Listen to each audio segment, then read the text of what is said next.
자, 이제 도큐멘트를 이제 청크로 이제 작게 잘라냈으니까 그것을 이 인덱스로 만드는 과정을 한번 살펴보도록 하겠습니다. 이 얘기는 뭐냐면요. 우리가 어떤 그 인덱스로 만들어야지만 우리가 질문을 했을 때 그리고 관련된 정보를 찾아낼 때 그 청크들이 어떤 게 가장 말하자면은 그 관련 있는 청크인지를 찾아내는 게 굉장히 쉽게 됩니다. 그 과정을 한번 살펴보겠습니다. 그러기 위해서는 벡터 스토어라는 것과 임베딩이라는 그런 그 알고리즘이 사용되는데 그 내용을 같이 살펴보도록 하겠습니다. 자, 다시 한번 우리가 지금 하고 있는 일이 어떤 일인가 살펴보기 위해서 레그, 우리가 그 검색, 증강, 그 생성 과정을 레그라고 했는데요. 제일 먼저 하는 일은 도큐멘트를 읽어드리고 로딩하고 스플리팅 한 다음에 저장하고 말하자면 추출해서 말하자면은 출력을 하는데 이 저장하는 단계를 지금 우리가 같이 해본다고 보시면 됩니다. 그때 사용하는 기술이 벡터 스토어 기술을 씁니다. 지금 보다시피 이전에 제일 먼저 어떠한 종류의 그 문맥이든지 간에 URL이든지 PDF든지 DB든지 간에 도큐멘트로 표준 그 스탠다드한 도큐멘트 형식으로 읽어드리고요. 너무 크니까 그것을 조각조각 청킹으로 잘라내는 스플리팅 과정을 거쳤습니다. 그런데 이 스플리팅된 그 문자열을 그대로 갖고 있는 게 아니라 저장한 다음에 저장된 데이터베이스에서 우리가 그 원하는 값을 뽑아내기가 쉽게 만들어야 되는데 그 과정을 우리가 살펴보려고 합니다. 그런데 이 벡터 스토어라는 곳에 저장을 할 때 그냥 저장하지 않고요. 임베딩이라는 과정을 거친 다음에 저장을 합니다. 이 임베딩 과정은 뭐냐면요. 문자열을 숫자열로 바꿔주는 겁니다. 즉 근데 그냥 아무런 숫자로 바꿔주는 게 아니라 이것이 이미 그 학습된 그러한 그 네트워크를 사용하는데요. 그 주어진 의미, 그러니까 그 문장이 갖고 있는 의미가 말하자면 그대로 유지가 되는 방식으로 숫자열로 바꾼다고 보시면 됩니다. 지금 이 그림에서와 같이요. 지금 왼쪽에 커다란 도큐멘트에 오렌지색 부분이 하나의 스플리트, 청크라 그러면 그것을 잘라낸 다음에 이건 문자열이죠. 문자열을 임베딩이라는 과정을 거치면 문자열이 숫자들의 말하자면 배열로 바뀌는 걸 얘기합니다. 그래서 그런데 이 숫자열의 특징은요. 만약에 문자열이 갖고 있는 의미, 그 내용이 비슷하면 숫자열의 그 숫자들도 비슷한 숫자들로 구성되게 만드는 게 바로 이 임베딩의 특징이라고 할 수 있습니다. 그러니까 예를 들어서 이런 거죠. 첫 번째, 두 번째, 세 번째 문장이 있는데요. 첫 번째 문장은 my dog robo 어쩌고저쩌고 그러니까 그 자기 그 애완견 얘기 같죠? 그리고 fluffy my cat 이거는 애완묘 얘기네요. 그죠? 말하자면 고양이. 그 다음에 세 번째는 the Chevy Bolt X 자동차 얘기네요. 첫 번째 두 개는 그 애완동물 얘기니까 관련이 좀 있어 보이고요. 세 번째는 자동차 얘기니까 관련이 전혀 없어 보이죠. 그래서 예를 들면 이 빨간색 박스가 임베딩을 해주는 문자열을 숫자열로 바꿔주는 이러한 기능을 하는 모듈이라고 하면은 각각의 문장을 서로 다른 길이의 문장이라도 상관없습니다. 임베딩의 특징이 그거예요. 길이가 달라도 문장의 의미가 비슷하면은 비슷한 숫자로 바뀐다고 보시면 되고요. 출력되는 그 숫자들의 개수는 이미 정해진 일정한 개수의 숫자로 딱 정해져서 나온다고 보시면 되고요. 그런데 그 숫자들의 말하자면은 그 종류가 알고 보면은 요 첫 번째와 두 번째 문장으로부터 임베딩된 숫자들과 그 비교를 했을 때 비슷한 숫자들로 구성돼서 나오는 걸 알 수 있고요. 이 그 두 번째와 세 번째 사이의 숫자들을 비교하면은 서로 비슷하지 않은 결과를 얻게 되는 이러한 특성을 임베딩 그 과정이 주는 그러한 우리한테 유익이라고 볼 수가 있습니다. 자, 그래서 어떤 식으로 일이 진행되냐면요. 벡터 스토어라는 것을 쓰는데요. 이 벡터 스토어는 말 그대로 벡터는 숫자들이 말하자면 여러 개가 한 덩어리로 있는 건데 임베딩 벡터를 얘기하는 거고요. 임베딩된 벡터를 저장하는 겁니다. 즉 문자 여기 지금 왼쪽에 그 두 개의 페이지로 되어 있는 도큐멘트가 그림이 그려 있는데요. 이것으로부터 우리가 청크를 나누게 되면 역시 문장 청크예요. 그 스플리트 된 거고, 얘가 임베딩이 되고 나면은 어떤 일이 일어나냐면 이 문자열에 해당되는 숫자열이 만들어지지만 이 숫자열과 함께 원래 오리지널 문자열도 차례차례 같이 정렬돼서 정리가 됩니다. 그래서 그것이 벡터 스토어라고 부르는 거고요. 그리고 인덱스 과정이라는 것이 이제 따라오게 되는데, 이 인덱스 과정은 별게 아니라 우리가 어떤 문장을 주게 되면 보통은 쿼리 또는 퀘스천이 되겠죠. 그러니까 LML에다가 우리가 질문했을 때 그거를 그냥 쓰는 게 아니라 그거를 임베딩을 통해서 벡터화로 만들어주고요. 임베딩 벡터. 그것을 기존의 이 그 벡터 스토어가 갖고 있는 요 임베딩 벡터들과 비교를 합니다. 그러면은 가장 비슷한 그런 벡터들로 구성된 그러한 그 벡터들이 찾아질 거고요. 그 찾아진 가장 비슷한 벡터와 연관되어 있는 여기 오른쪽에 있는 회색 그 네모가 오리지널 그 청크가 되는 거죠. 오리지널 텍스트 청크인데 그 중에 가장 비슷한 그 청크 몇 개를 뽑아낸다고 보시면 됩니다. 이 그림에서는 두 개가 뽑아져 나왔다고 보시면 되고요. 그렇게 되면 그 뽑아진 두 개의 청크를 붙여서 어디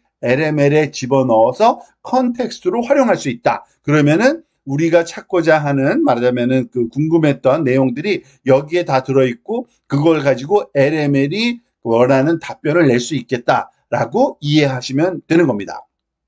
자, 그러면 한번 실험을 한번 해보도록 하겠습니다. 간단한 예를 통해서. 지금 여기 보면은 일단 오픈AI API 키를 가져오고요.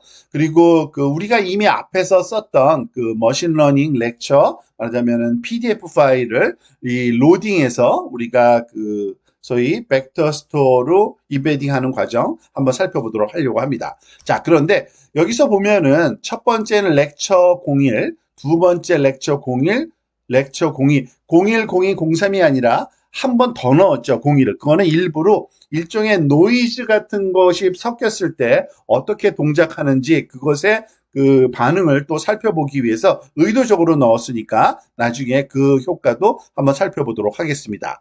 지금 이거를 그 하나의 말하자면은 도큐멘트로 다 그 묶어서 우리가 사용하기 위해서 docs 그 empty 그 리스트를 만들고요. 로더즈의 말하자면은 로드를 통해서 우리가 하나씩 이거를 다 읽어온 다음에 도큐멘트를 이거를 연장해서 붙였어요. 그래서 docs는 그 챕터 1 두 개와 그 렉처 1 두 개와 2, 3, 네 개의 PDF 파일로부터 얻어진 도큐멘트가 다 뭉쳐져 있는 그러한 그 내용물이라고 보시면 되고요. 자, 이거를 스플리팅을 한번 해보도록 하겠습니다. 우리가 앞에서 배운 recursive 그 캐릭터 텍스트 스플리터를 쓸 건데요. 청크 사이즈는 1500, 그리고 오버랩은 150으로 주도록 하겠습니다. 그리고 그거를 잘라서 한번 청킹을 만들어 보면 어느 정도 됐느냐? 한 208개의 말하자면 도큐멘트가 이렇게 잘라져서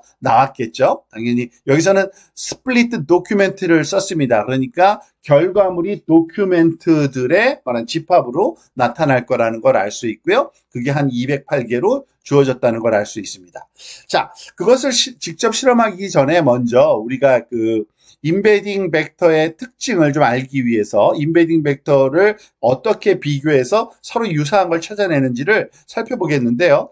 우리가 사용할 임베딩 벡터는 오픈AI에서 제공하는 임베딩을 사용하려고 합니다. 지금 langchain underscore openAI로부터 openAI embeddings를 가져오면 되고요. 이 embeddings를 쓰는 방법은요. 이렇게 embeddings 그 이니셜라이즈를 해준 다음에 임베딩 다음에 embed query라는 그 메소드를 써서 문자열을 집어넣으면 그 문자열이 숫자열로 바뀌는 역할을 합니다. 자, 그래서 예를 들어서 이런 세 개의 문장을 가지고서 한번 실험을 해보려고 그래요. I like dogs, I like canines, 그리고 The weather is ugly outside. 이거 둘 다 말하자면 pet 얘기고요. 세 번째 거는 날씨 얘기니까 세 번째 것만 좀 내용이 다르겠죠. 근데 어쨌든 이거를 임베딩을 시켜서 임베딩 1, 임베딩 2, 임베딩 3로 숫자 벡터로 다 바꿨습니다. 그러니까 얘네들은 숫자들일 거예요. 아마 한번 보셔도 좋을 거예요. 한번 볼까요? 임베딩 1이 뭔지. 자, 이런 숫자들로 되어 있습니다. 이런 숫자들로. 그리고 이것의 그 길이를 한번 재보면은 그러니까 길이가 1536이니까 굉장히 긴, 말하자면 그 숫자들로 되어 있다. 1536개의 벡터로 구성되어 있다고 보시면 되고요. 자, 이거를 비교하는 방법을 그 우리가 numpy에서 dot product라는 연산이 있습니다. 이것을 잘 몰라도 상관없고요. dot product는 일종의 그 두 개의 벡터 사이의 각도를 잴 때 쓰는 그런 그 함수 말하자면하고도 이해를 하실 수 있고요. 왜냐하면은 이 벡터의 길이가 유닛 벡터일 때는 이게 코사인을 계산한 것과 똑같기 때문에 그렇습니다. 근데 어쨌든 이 numpy에서 제공하는 dot product를 두 개의 벡터를 주면은 두 개 사이의 그 유사도를 숫자로 뱉어내는데요. 1에 가까우면 가장 그 유사한 거고요. 0에 가까우면 가까울수록 그 서로 다른 특성을 갖는 벡터라고 보시면 됩니다. 그래서 임베딩 1과 임베딩 2를 우리가 덧 프로덕트를 취했더니 0.96, 1에 굉장히 가깝죠. 그러니까 두 개가 같은 거예요. 거의. 그렇지만 1과 3를 했더니 0.77, 좀 그러니까 이 크기가 0.96에 비해서는 좀 작아졌죠. 그리고 2와 3도 역시 0.75에서 좀 서로 다른 말하자면 의미를 갖는 거를 이 숫자로 우리가 판단할 수 있구나라는 거를 알게 해주는 이러한 기능이. 근데 이거를 우리가 직접 이런 그 덧 프로덕트를 계산해서 쓰진 않고요. 벡터 스토어를 하게 되면은 그 벡터 스토어의 기능 안에 내장되어 있어서 비슷하고 말하자면은 그 다른 정도를 내부적으로 계산해서 우리가 원하는 가장 그 비슷한 벡터들만 골라주는 역할을 보통 벡터 스토어 DB 안에서 동작이 된다고 보시면 됩니다. 자, 그러면 이제는 그 벡터 스토어 DB에 대해서 한번 살펴보도록 하겠습니다. 그 랭체인에서 제공되는 그 벡터 스토어의 종류는 굉장히 다양합니다. 근데 그 중에서 가장 그 기본적인 크로마라는 게 있는데요. 이걸 사용하도록 하겠습니다. 이 크로마는 좀 가볍고요. 그리고 메모리에서 동작하기 때문에 굉장히 실험하는 데는 아주 유익하다고 보고요. 하지만 또 필요에 따라서는 그 폴더를 만들어서 거기에 저장해 놓고 나중에 또 사용할 수 있게 또 가능합니다. 그래서 그 기능도 활용해 보려고 합니다. 자, langchain vector storage에서 크로마를 임포트해 오고요. persist directory라는 그 문자열에다가 우리가 저장하고자 하는 그 폴더 이름을 docs 밑에 크로마라고 할 거고요. 자, 이 그 크로마라는 것을 이제 시작을 한 다음에 from document라는 메소드를 통해서 어떠한 도큐멘트를 이 크로마에다가 저장할 건지 덱타베이스를 결국엔 우리가 아까 청크로 만들어 놓은 스플릿가 있는데요. 그거를 도큐멘트로 사용을 할 겁니다. 이 앞부분에서 보면은 바로 우리가 그 텍스트 그러니까 도큐멘트 스플리트를 한 게 있죠. 그 208개의 말하자면은 도큐멘트로 청구로 잘랐는데 그거를 사용하겠다는 거고요. 그리고 또 임베딩을 당연히 가르쳐 줘야 됩니다. 임베딩 벡터를 만들 때 어떤 임베딩 그 알고리즘을 쓸 건지 우리가 이미 앞에서 사용해 본 오픈 AI에서 제공되는 말하자면은 임베딩을 우리가 사용하기로 했었죠. 그리고 어디다가 말하자면은 임시로 저장하겠느냐? 이 persist 디렉토리에 저장하겠다라고 하고 만들면은 되는 겁니다. 그러면은 이 벡터 DB가 만들어져서 거기에 저장돼서 우리가 활용할 수 있게 되는 거고요. 자, 보면은 크로마.from documents에 documents splits embedding. 이거는 지금 그 우리가 여기서 그 디렉토리에다가 하는 것이 아니라 그냥 메모리에서 한번 실험을 하는 게 훨씬 빠르니까 한번 이렇게 해보려는 겁니다. 즉 persist 디렉토리를 그냥 생략하고 똑같은 작업을 다시 한번 여기서 하는 이유는 바로 그렇게 이해하시면 됩니다. 그러니까 메모리 안에서 다 모든 걸 해결하려는 거고요.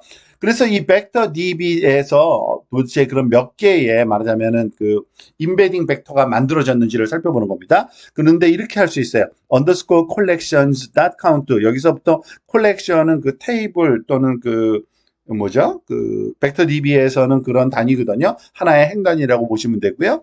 몇 개인지 카운트하는 것까지 되어 있는데 208개. 왜냐하면 208개의 스플리트니까 208개의 임베딩 벡터가 만들어지는 건 너무나도 당연하다고 보시면 됩니다. 이건 두 번 해서 지금 그런 거예요. 아까 그 된 것에 원래 거에 2배가 돼버렸네요. 여기서부터 다시 하면은 아마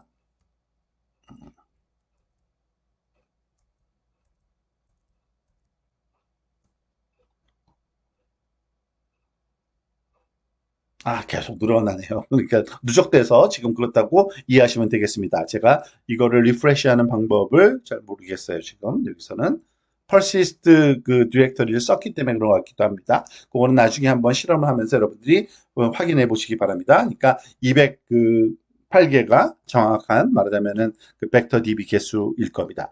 자, 그러면은 이거를 사용해서 우리가 인덱스를 찾아내는 방법을 한번 또 실험을 해보도록 하겠습니다. 문장을 이렇게 만들었어요. 퀘스천을 Is there an email I can ask for help? 한번. 근데 이 벡터 DB에서 가장 유사한 청크를 찾아내는 방법이 이겁니다. 벡터 DB similarity underscore search를 하게 되고요. 퀘스천이 여기에 들어가고요. 그리고 K equals 3 하면은 가장 비슷한 말하자면 청크 3개를 찾아내려는 겁니다. 그러면은 당연히 3개만 찾아내니까 이 독스의 길이가 3이 되는 거고요. 그 중에 첫 번째 거를 한번 살펴보면은 아니나 다를까 여기 이메일이 나옵니다. 즉 이 이메일은 보니까 TA에 한테 이제 가고 말하자면은 그 강사한테도 간다는 그런 설명이 있으니까 한번 살펴보시면 될 것 같습니다. 자, 그런데 이와 같은 것이 가장 굉장히 쓰는 방법이 간단하게 느껴지는데 몇 가지 우리가 주의해야 할 점들이 있습니다. 그래서 그것이 실패하는 경우에 대해서 한번 살펴보도록 하겠습니다. 자, 예를 들어서 이런 겁니다. 지금 보면은 또 다른 질문을 한번 해볼게요. What did they say about 맨랩? 맨랩에 대해서 뭘 얘기했는지 한번 찾아줘. 벡터 DB에 들어가서 similar to search 아까랑 똑같죠? 퀘스천하고 K를 5개를 한번 해볼게요. 즉, 그 얘기는 뭐냐면 그 비슷한 말하자면은 내용을 5개를 좀 찾아줘 라고 한번 해보는 겁니다. 자, 여기서부터 다시 한번 해볼게요.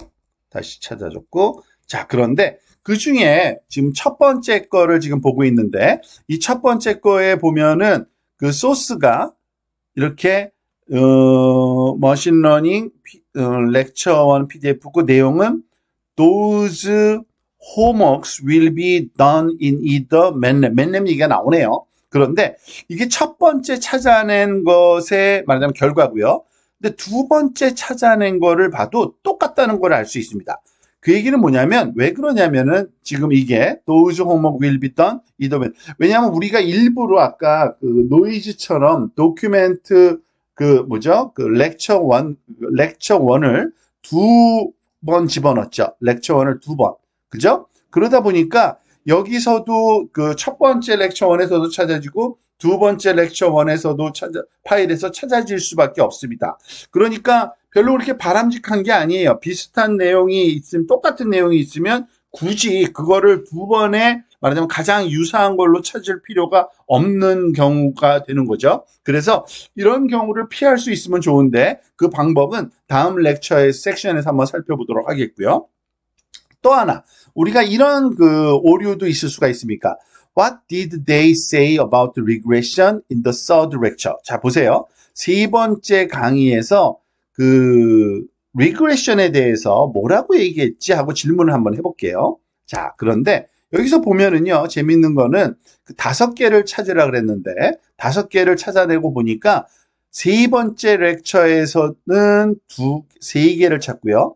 두 번째 렉처에서도 찾았습니다. 자, 이 얘기는 뭘까요? 지금 질문은 세 번째 렉처에서 리그레션을 찾아줘 했는데 지금 보니까 마지막에 그 렉처 2에서도 찾아줬거든요. 그 내용을 한번 디스플레이를 해볼게요. 디스플레이를 해보면은 여기 보니까 docs4 페이지 컨텐트는 바로 요 내용을 찾은 내용.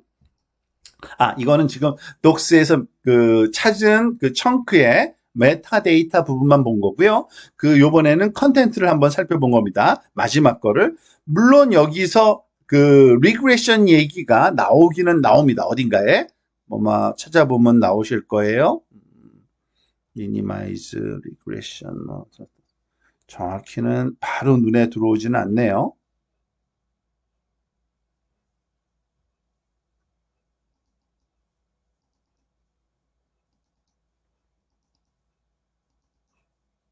프레임생, 수도 인버스, 뭐 등등등.